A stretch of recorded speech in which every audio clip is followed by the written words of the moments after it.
I have to start with a somewhat anticlimactic public service announcement that my intervention represents my own opinion and not that of my company or its fine clients.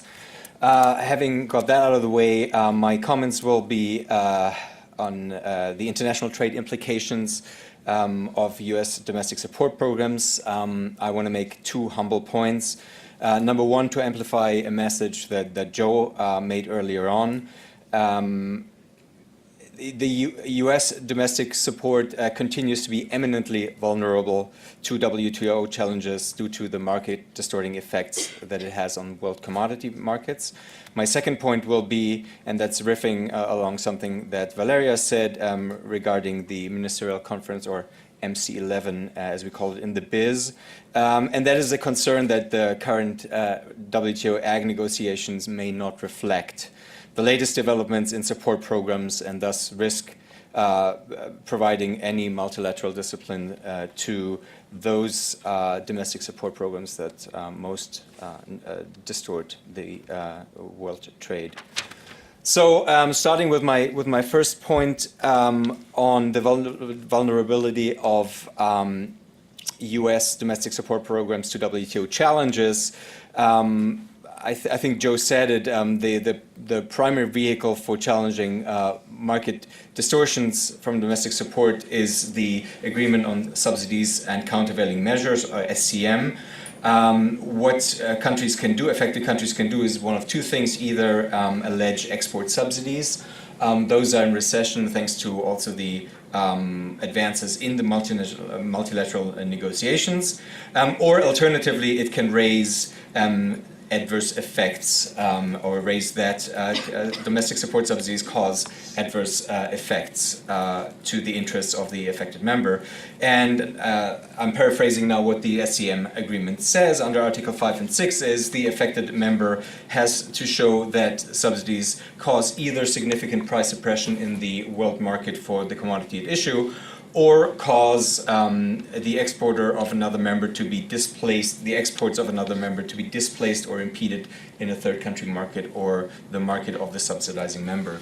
Now, as Rob said, I was fortunate enough to be involved in the U.S. upland cotton case, and there we were able to show for the commodity cotton that the U.S. subsidies significantly suppressed world prices in the world market for cotton, and notably we were only to challenge marketing loans and counter-cyclical payments back then.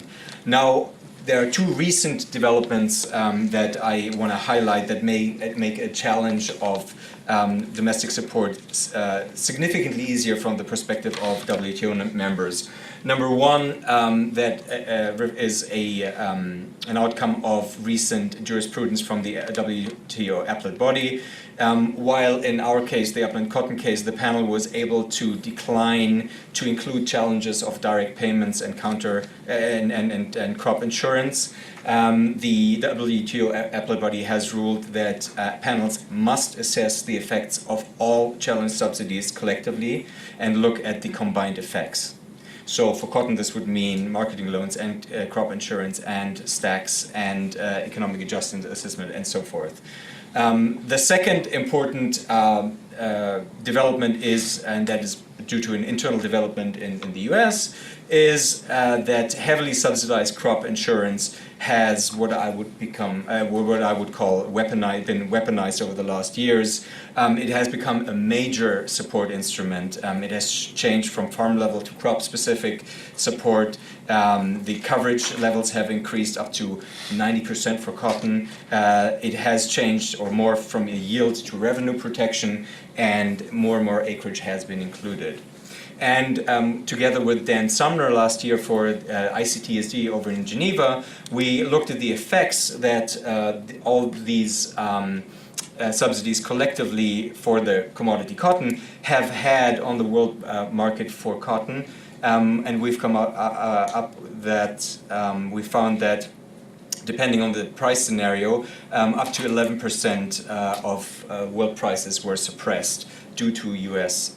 Cotton subsidies, and that caused up to 6.5 billion in damages to other world exporters.